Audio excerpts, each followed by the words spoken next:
Unahin na natin yung sa electrical tape. Okay, so nag-snap siya gamit yung dalawang hila lang. Tapos naputol yung mismong electrical tape natin. Okay? Next, dito tayo sa ating shrinkable tube. Okay, so nag-snap din siya, isang hila lang. Next, itong ating solder seal.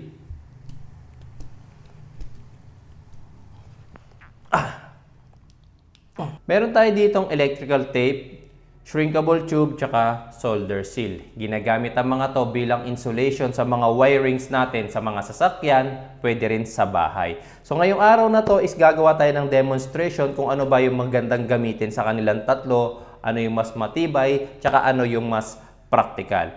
So syempre meron tayong mga tigdadalawang wires dito na pagdudugtungin natin.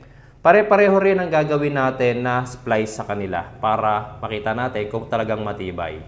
Unahin na natin dito sa nakasanayan natin yung electrical tape. Pagdugtungin lang muna natin yung wires. Kagaya niyan. Tapos balutin natin ang electrical tape.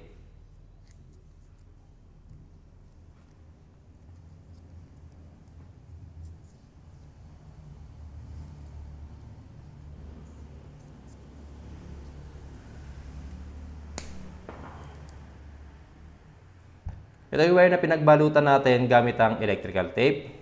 Sunod na natin yung sa shrinkable tube.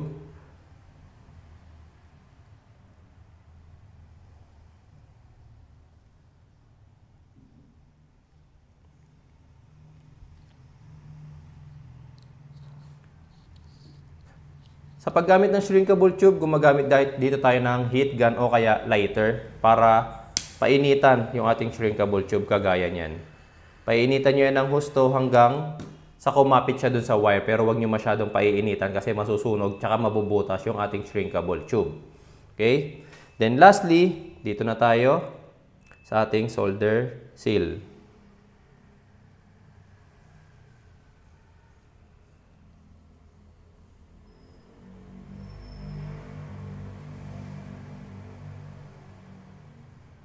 Sa paggamit ng solder seal, makikita ninyo, meron ditong green part. Ito yung kakapit sa ating wiring. Tapos yung nasa gitna is tingga or lead. Okay? So ipapasok natin dyan. Tapos itatapat natin yung lead kung nasaan yung dugtungan ng ating wirings. Kung nasaan yung tanso. Yan. Tapos, kagaya ng shrinkable tube, pinaiinitan to ng heat gun o kaya lighter. Pero the best na gagamitin dito talaga is heat gun. Kung wala kayong heat gun, pwede na ang lighter. Tapos ang una nating pinaiinitan dito kung nasaan yung tingga.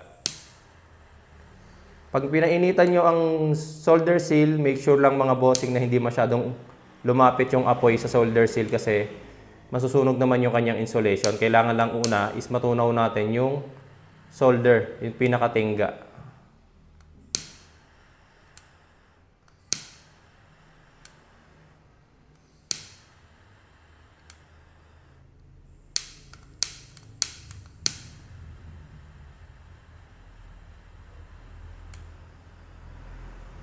Tapos, painitan nyo na rin yung ibang part niya.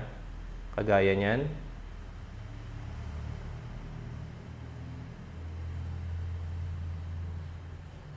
Tapos, hihintayin na lang natin itong lumamig.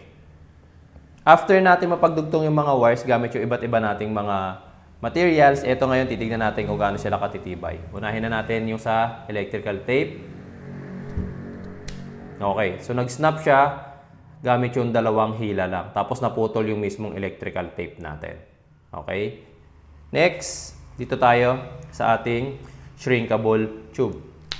Okay, so nag-snap din siya. Isang hila lang. Next, itong ating solder seal.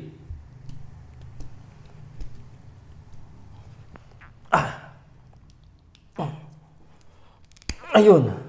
Kailangan puwersang-puwersa bago maputol yung ating sa solder seal. Pero grabe yung puwersang nilagay ko.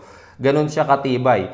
Ngayon, dito napatunayan natin mga bossing na sobra yung tibay nitong solder seal na to. So ito, mas maganda siyang gamitin kapag magwa-wiring tayo sa mga sasakyan natin tsaka sa ating mga bahay. Okay? So kapag maghahanap kayo ng gantong klase ng solder seal, yung product link nasa video description and sa pin comments lang mga bossing.